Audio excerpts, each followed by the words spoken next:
Bishops of Cameroon enter the second day of the 49th National Episcopal Conference of Cameroon, taking place in Volé, Yaoundé. Today was characterized by the solemn opening and a holy mass. And FENASCO League A games for secondary schools has ended today in Limbe, with delegations from the 10 regions of the country bagging home trophies and prizes. The next edition in 2025 will be in Abongbang East region. Good evening and welcome to Divine Mercy Prime here in Southwest region of Cameroon, Buea. Those were the headlines for tonight's newscast. Their full readouts and developments will be yours in a moment.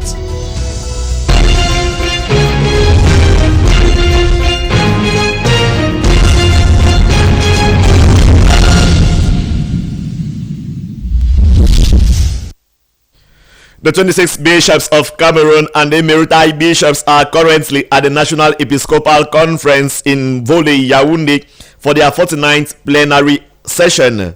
For 1 week, the bishops will listen to reports from the different commissions of the conference and also give proposals. Today they had the solemn opening of the conference as well as the opening mass.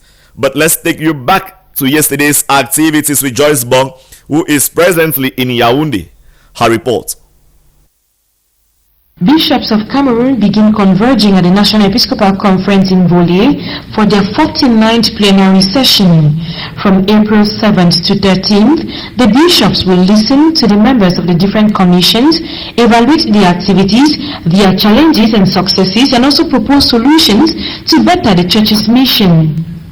Day 1 of the Bishop's 49th plenary session began with Lord's and Holy Mass, officiated by Bishop Francois Eliabi, Bishop of Ezeka, and Bishop Marie Ndiokala, the Illuminist. The solemnity of the Annunciation, originally commemorated on the 25th of March this year, was moved to April 8th. The presiding bishop says this solemnity marks the incarnation of Jesus, which is worth celebrating with gratitude, since today's solemnity can be likened to the reconciliation between man and God.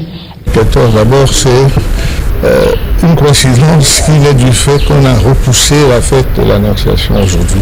Parce qu'elle doit se faire en mars, le 25 mars. On l'a repoussé aujourd'hui. C'est une belle coïncidence parce que, en fait, comme disait la vieille maman, c'est le cœur de notre foi chrétienne. C'est grâce à ça qui a énoré les Pâques. C'est-à-dire, sans cette annonciation, en fait, c'est aujourd'hui que le Fils de Dieu s'incarne. Et en s'incarnant, tout le reste ne fait que suivre logiquement.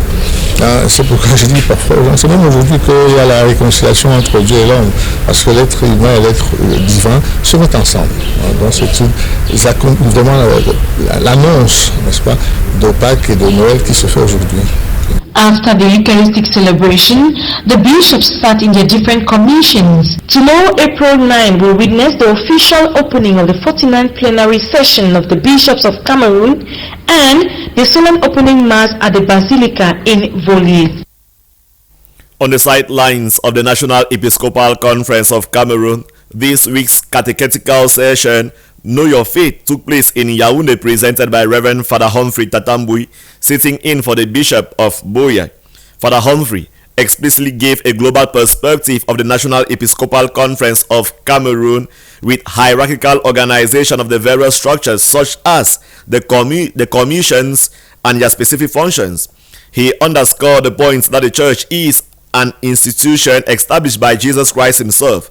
Christ remains the head of the church, and it was handed on to Peter, who is known as the first pope. The church is a mystery and a mystical body of Christ. It does not function as a democracy, but it is and remains a hierarchy of service. He noted that paragraph 2 of the dogmatic constitution on the church, Lumen Gentium, defines the church as the people of God, and it makes a distinction between the clergy and the laity. He expatiated on this in order to ease understanding of the Episcopal Conference of Cameroon. Yet now is an excerpt of what he said. The church is that institution which Jesus Christ established, which he himself is the head. And that's why he tells the apostles in Matthew chapter 28 that I will be with you always, even to the end of time. The powers of the underworld can never destroy it. So the church is first and foremost a mystery. The church is first and foremost the mystical body of Christ. established on earth as a human structure, it is hierarchical. I want to make this difference, because when you say that the church is hierarchical, it means that the church does not function like a democracy where majority wins. No, the church has a very set pattern in a hierarchical order, but it's not a hierarchy of power. It is a hierarchy of service. And the greatest power comes from the Pope, etc., with Peter. So Jesus Christ established that church at Caesarea Philippi, and Peter was the first Pope, the Papa. From Peter to today, we have 264 successors of Peter. That's why we can trace that church from the one that Jesus established at Caesarea Philippi to the one that we have today.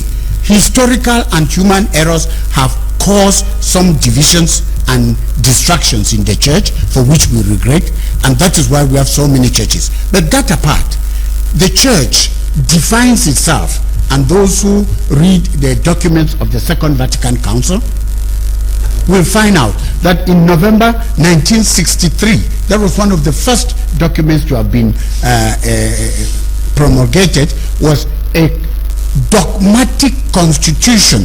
Now, dogmatic means you don't argue with it anymore. A dogmatic constitution on the church called Lumen Gentium. He noted that in every episcopal conference in the world, like that of Cameroon, the primary preoccupation of the leaders is to examine the social, economic, political, and religious life of the people. Discussions on the means of curbing social problems and basic needs such as lack of water, roads, electricity, housing, insecurity, elections preoccupy the minds of those who make up such a conference. A consideration of all this creates an awareness to the people that the bishops are interested in the common good of individuals nationwide, based on a holistic approach of the human person. He tells us more. So BAPEC meets several times in a year when there are situations, but statutorily they should meet once a year to have as much vision of the church in the Bamenda Ecclesiastical Province as possible. Now this is very important, because the Bamenda, each ecclesiastical province, when they meet, they discuss problems that are pertinent to themselves. Take for example, when the armed conflict in the northwest and southwest, now this is how these 5 ecclesiastical provinces, they cannot, each province, I need to say this clearly, if the bishops of Bamenda write a document, they cannot immediately send it to Rome. If the bishops of Yaoundé write, they cannot immediately send it, they must push it to the National Episcopal Conference, where all these 5 ecclesiastical provinces now meet and discuss no longer regional or provincial problems, but problems of a national order. So the armed conflict in the northwest and southwest, for example, no longer becomes a problem of the Bamenda Ecclesiastical Province. It becomes a problem of the National Episcopal Conference of Cameroon. Now this National Episcopal Conference of Cameroon is structured and stays here in Yaoundé. Abomba, situated in the east region of Cameroon, will host the next edition of the FENASCO A-League Games. Secondary Education Minister Professor Nalova Pauline Lyonga made the declaration today while officially closing the 1-week 2024 FENASCO A Games there in Limbe. Jude Mbaku with details. 1 week ago, secondary school students and their teachers from all 10 regions of the country gathered at the Ngeme Stadium in Mukuntange, Limbe, for the official start of this year's FENASCO League A Games, organized by the Ministry of Secondary Education. Over the course of the week, these young people participated in various sport disciplines, with football being the most notable. During the closing ceremony at the Centenary Stadium this April 9th, 2024, the Minister of Secondary Education, Professor Pauline Nalova Lyonga, expressed her satisfaction to the delegations for representing their regions and demonstrating fair play throughout the games. More than 50 awards and prizes were then distributed in various disciplines, as well as to those who played an active role in accommodating the crowds during this 1 week in Limbe.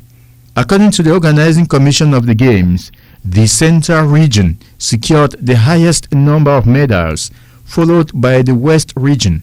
The North came third, with the Southwest region in the fourth place, having 9 medals. The children expressed their satisfaction with the event and promised to come back next year to perform even better. Moi c'est Nanga Poro David, athlète de la région de l'Est.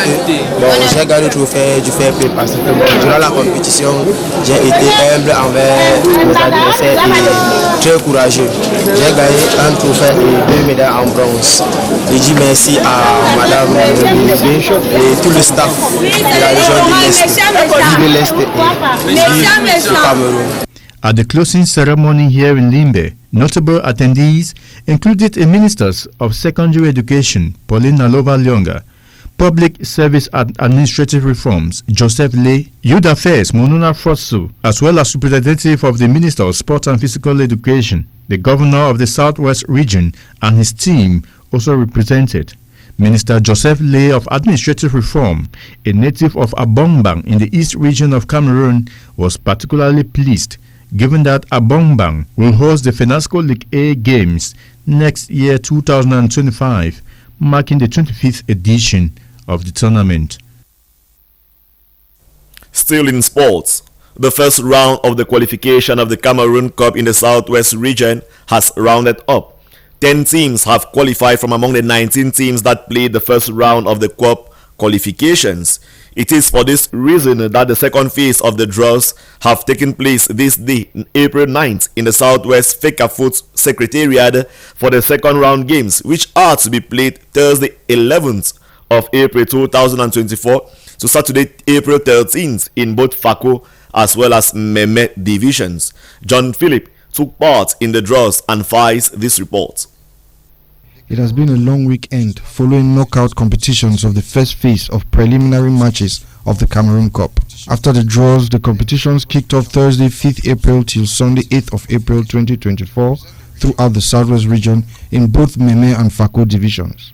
Sinyodev played against Kamjo, winning them 5-0, while FACO United played a 2-all draw with Boya United that led to a penalty kickoff in favor of FACO United, leading 4-3. Wasupito was absent, giving favor to Bright Stars. Future Dream FA played a 1-all tie with Nkamanyi FA that led to penalty shots in favor of Future Dreams, leading to 5-0. Legend FA played against Kumba Lakers, winning them 3-1. Al Jazeera came on a 1-all tie with Option Sports, leading to penalty in favor of Al Jazeera, leading 4-1. Continental FA playing against Tico United lost 1-0. Talented SA played a 2-all tie with Ates, leading to penalty kicks in favor of Talented 4-3. Kumba FC and Best Stars qualify for the second phase. This day, 9th of April, the draws for the second phase of the qualifications of the Cameroon Cup is taking place here in the FECAFIT office at Boya. We have Legend Football Academy who play against Future Dreams Football Academy. The second game in Kumba on Thursday will be Kumba City FC. We will be playing against Bright Stars FC. While in the Fakopo, we have Talented Football Academy. Muruka will be taking against Al Jazeera Football Academy. Muruka Derby. Then Tico United Football Club will play against Fako United Football. What a clash. While Sinodef Football Academy will play against Best Stars Academy. Some coaches appreciate the draws and their expectations as far as the future of their clubs in these upcoming qualification games is concerned. First, I just want to congratulate the draws. They were free and fair, very participatory. Everyone was involved. I'll be playing Fako United, and I just want to say it is a very tough game. It's a good club I played for friendly matches. We had preparatory matches, and I think it's a very tough club. And I'm looking forward to that day for a very tough clash to see at the level at which the football in the region has elevated. Very impressed. It's a local derby. They are all brothers. Sinoma is fighting against a junior man. Anyone who wins the game is a Muruka team. So I pray it's a good match. It's going to be a very, very good match. Memepo plays on Thursday 11th of April and finals on Saturday 13th of April to get the winner to meet the qualifier here in the FACO zone, who will play only on Saturday the 13th of April. Other draws of the pairings will be done on Tuesday the 16th of April for the finals to be played on Thursday the 18th of April 2024 at Moliko to get the two representatives of the Southwest region to take part in the Cameroon Cup. Out of Cameroon, Africa will have to wait till 2030 to witness a total eclipse, as thousands of persons turned out yesterday in America and Canada to experience this geographical phenomenon. And 3 Tanzanian soldiers helping the government of the Democratic Republic of Congo on an international peacekeeping mission have been killed. More on these stories on our foreign page with Aloysius Likie. It was an ethereal spectacle as the sun disappeared behind the moon's shadow in North America on Monday, watched by tens of thousands of people. In a moment of cosmic alignment, the moon moved between the earth and the sun, blocking off its light in a total solar eclipse. People traveled to sites along its path across Mexico, the United States and Canada to watch in wonder as the day turned into night. With totality lasting up to 4 minutes and 28 seconds in certain areas, it is a moment that won't be seen again in the United States until August 2044. Tourism officials in the U.S. believe between 4 and 5 million people traveled from other parts of the country to witness the cosmic show. The next total solar eclipse will take place in 2026, with totality limited Greenland, Iceland, Spain, Russia, and a tiny area of Portugal. People in Africa will have to wait until August 2027, when a total eclipse will be visible in Spain and in north of the continent. Southern African will see a morning solar eclipse in November 2030, with the path of totality passing through Namibia, Botswana, Lesotho, and South Africa. 3 Tanzanian soldiers were killed and 3 others wounded when hostile mortar fire landed near Viakam in the Democratic Republic of Congo, the Southern African Development Community, the SADC, said on Monday. They were part of a Southern African peacekeeping force deployed in December last year to help government troops battling M23 rebels in the ongoing conflict in the restive Eastern Democratic Republic of Congo. The forces include soldiers from regional military heavyweight South Africa, Tanzania, and Malawi. It has been reported that the mortar attack took place last Thursday and that a ceremony to honor the dead was held at the SADC headquarters in the provincial capital Goma yesterday, Monday. The SADC also said that a soldier from South Africa had died in a hospital while being treated for unspecified health problems. The force suffered its first losses in mid-February when 2 South African soldiers were killed by mortars at a camp about 20 kilometers from the provincial capital, Goma. A Congolese security source who asked not to be named said the Tanzanian casualties happened at the same camp. The DRC, the UN, and the Western countries accused neighboring Rwanda of supporting the rebels in a bid to control the region's vast mineral resources, an allegation Kigali denies. That's reports on our foreign page, ending Divine Mercy Prime tonight. But prior to us parting, let's review the headlines once more. Bishops of Cameroon enter the second day of the 49th National Episcopal Conference of Cameroon, taking place in Volé, Yaoundé. Today was characterized by the solemn opening and the Holy Mass. And the FENASCO League A games for secondary schools has ended today in Limbe, with delegations from the 10 regions of the country bagging home trophies as well as prizes. The next edition in 2025 will be in Abongba in the East region. Thank you, dear viewers, for staying tuned and watching Divine Mercy Prime. Remain glued to DMR TV for more interesting, beautiful and educative programs. While wishing a good night to you all, we want to wish a restful night in a particular way to all bishops of Cameroon there in Yaoundé.